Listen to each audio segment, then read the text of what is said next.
ஒரு அம்மா பார்த்தீங்கன்னா, தன்னுடைய கணவர்கிட்ட சொல்றாங்க. அதாவது என்னன்னு சொல்றாங்கன்னா, "ஏங்க ஏங்க இந்த அரிசி பானையில பணம் வச்சிருந்தேனே, நீங்களா எடுத்தீங்க?" அப்படின்னு கேட்குறாங்க. "இல்லம்மா, நான் எதுக்கு எடுக்கிறேன்?" அப்படின்னு கேட்கும்போது, திடீர்னு, "இந்த பாவி பையன வச்சுக்கிட்டு நான் என்னதான் பண்றதுன்னு தெரியல. எங்க பணம் வச்சிருந்தாலும், எதுக்கு வச்சிருந்தாலும் எடுத்துட்டு போய் செலவு பண்ணி புடுறான்." அப்படின்னு கணவர்கிட்ட இந்த அம்மா தன்னுடைய மகன பத்தி புலம்ப ஆரம்பிக்கிறாங்க. இதுக்கு ஏதாவது ஒரு வழி இருந்தா சொல்லுங்க, அப்படின்னு சொல்லி கணவன்கிட்ட இந்த அம்மாவும் கேட்கவும் ஆரம்பிக்கிறாங்க. ஏதோ ஒரு வழி பண்ணி இவன் பணம் எடுக்காத மாதிரி ஒரு இடம் இருந்தா சொல்லுங்க, அப்படின்னு கேட்கும்போது, அதுக்கு கணவர் பார்த்தீங்கன்னா, "உனக்கு என்ன இப்போ பிரச்சனை? அவன் இந்த வைக்கிற பணத்தை எடுக்கக்கூடாது. நம்ம வீட்டிலே ஒரு அருமையான இடம் இருக்கு. நான் அந்த இடத்த சொல்கிறேன். நீ அதில் கொண்டு போய் வையி. அவன் தொடக்கூட மாட்டான் பணத்தை." அப்படின்னு சொன்ன உடனே இந்த அம்மாவுக்கு ஒரே ஆச்சரியம். "என்னங்க சொல்கிறீங்க? நம்ம வீட்டில் எனக்கு தெரியாமல் அவன் எடுக்க முடியாத இடம்னு சொல்கிறீங்களே, அது எந்த இடம்? கொஞ்சம் சொல்லுங்கள் எனக்கும்." அப்படின்னு கேட்கும்போது, "அது ஒன்றும் இல்லடி, அவனுடைய பாட புத்தகத்தில் கொண்டு போய் நீ பணத்தை வச்சிடு. அவன் தொடக்கூட மாட்டான்." அப்படின்னு சொல்கிறாரு. இதை பார்த்த உடனே அந்த அம்மாவுக்கு ஒரே ஆச்சரியம். அவன் படிப்பில் அந்த அளவுக்கு கவனம் இல்லை. ஏதோ ஒரு நாளைக்கு தான் பள்ளிக்கூடமே போகிறான். நீ அதனால் பாட புத்தகத்தில் வச்சுட்டினா அவன் எடுத்து திறந்து கூட பார்க்க மாட்டான் அப்படின்னு சொன்ன உடனே இந்தம்மா சரின்னு கொண்டு போய் அந்த பணத்தை பாட புத்தகத்தில் வச்சிட்றாங்க. இதிலிருந்து என்ன தெரியுதுன்னா, எவன் ஒருத்தன் சிறு வயதில் கல்வியை இழக்கிறானோ அவன் சிறு வயதிலேயே தன்னுடைய வாழ்க்கையினுடைய முதல் அடியையே தவறாக வைக்கிறான் என்று அர்த்தம்.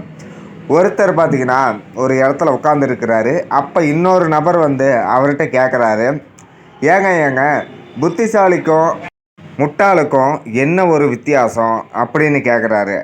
அதுக்கு அந்த நபர் பார்த்தீங்கன்னா, "அதுக்கு நான் விளக்கம் உனக்கு நான் அப்புறம் சொல்கிறேன் தம்பி. அங்கே ஒரு ஊர் தெரியுதில்ல, ஒரு தூரத்தில் ஒரு கிராமம் தெரியுதில்ல, அந்த கிராமத்துக்கு எப்படி போகிறதுன்னு அந்த எகுத்தாப்பில் உட்காந்துருக்கிற முதியவர்கிட்ட போய் நீ வழி கேட்டுட்டு வா. எவ்வளோ நேரத்தில் போய் சேரலான்னு கேட்டுட்டு வா." அப்படின்னு சொல்லி அனுப்பிச்சிட்றாரு. இந்த நபரும் பார்த்தீங்கன்னா அந்த முதியவர்கிட்ட போய் கேட்க ஆரம்பிக்கிறாரு. "ஐயா ஐயா, தூரத்தில் தெரியுதில்ல அந்த கிராமம், அதுக்கு போய் சேர எவ்வளோ நேரம் ஆகும்?" அப்படின்னு கேட்குறாரு. முதியவர்கிட்ட பதிலே வரல. மறுபடியும் பார்த்தீங்கன்னா அதே மாதிரி கேட்குறாரு. "ஐயா ஐயா, அதோ தெரியுதில்ல அந்த கிராமம், அதுக்கு போய் சேர எவ்வளோ நேரம் ஆகும்னு சத்தமாகவும் கேட்குறாரு." அதுக்கு பார்த்தீங்கன்னா அந்த முதியவர் தலையை தூக்கி இவருடைய முகத்தை பார்த்துட்டு மறுபடியும் தலையை குமிஞ்சிக்கிறாரு.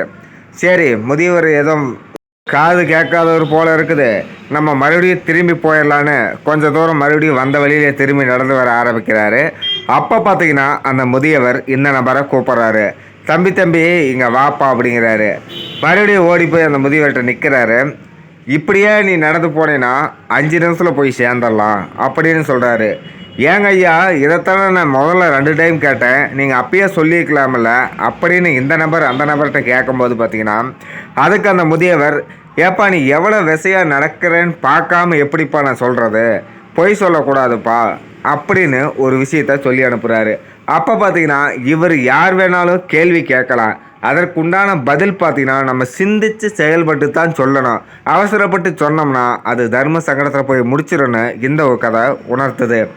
ஒரு நபர் பார்த்தீங்கன்னா உட்காந்து தனியாக ஓன்னு அழுதுகிட்டு இருந்தான். அந்த வழியாக வந்த இன்னொரு நபர் பார்த்தீங்கன்னா, "ஏப்பா என்னாச்சு, ஏன் இப்படி அழுதுகிட்டு இருக்குன்னு?" கேட்குறாரு.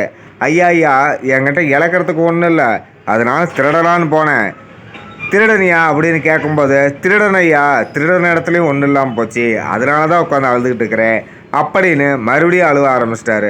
அதாவது கடவுள் யார் யாருக்கு என்னென்னு தலையில் எழுதியிருப்பா. நீங்கள் என்னதான் உருண்டு புரண்டாலும் உங்களுக்குன்னு இருக்கிறது உங்களை கட்டாயமாக வந்து சேர்ந்துடும். உங்களுக்குன்னு படைக்கப்பட்டது இந்த பூமியில் எத்தனை தடைகள் வந்தாலும் உங்களிடம் வந்து சேர்ந்துடும்.